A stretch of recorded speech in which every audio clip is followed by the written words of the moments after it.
Now we come to the fun part, customization, which is making Visual Studio Code look the way we want.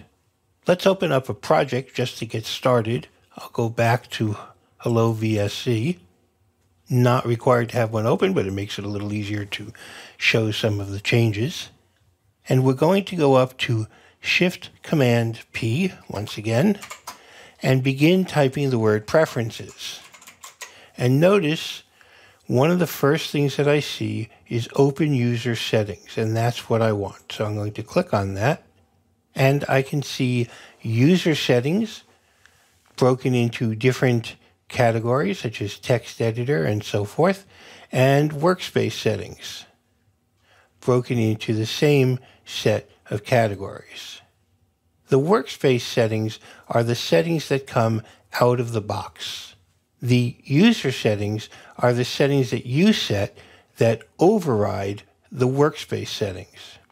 Let's take a look at some of the settings that come out of the box. We'll go to Workspace Settings, Text Editor, and let's take a look, for example, at the font section.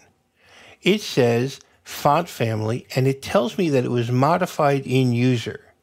This is the default font, but I have, in fact, changed mine. So let's go to User Settings, Text Editor, Font, and sure enough, I've changed it to Kalinda, which is a monospace font that I think is a little prettier than the default.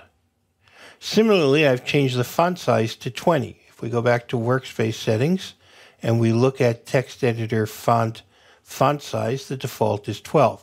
I don't have to work my way through these menus to find what I need.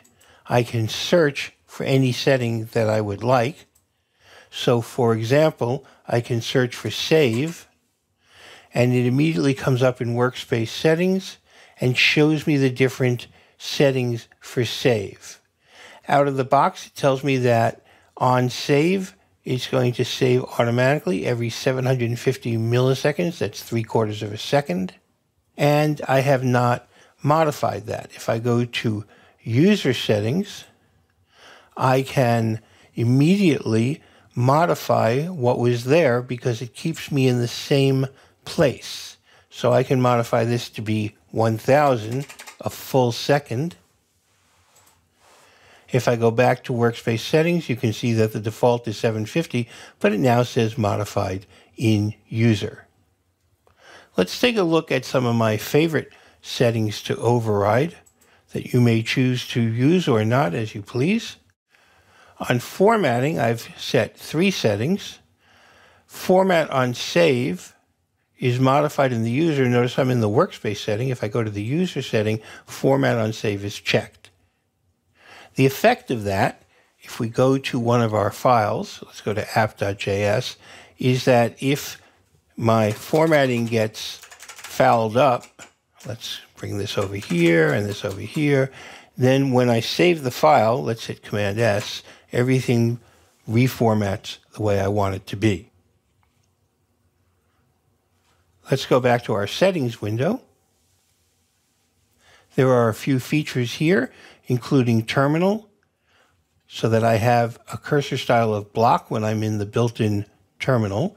And then you can see I have 43 user settings for the various extensions. One for JSON, for example, that turns the trace server off. For TypeScript, I've got 10 settings that are different from the workspace setting, and so forth. This is a very powerful way to make Visual Studio Code look and behave the way you want it to.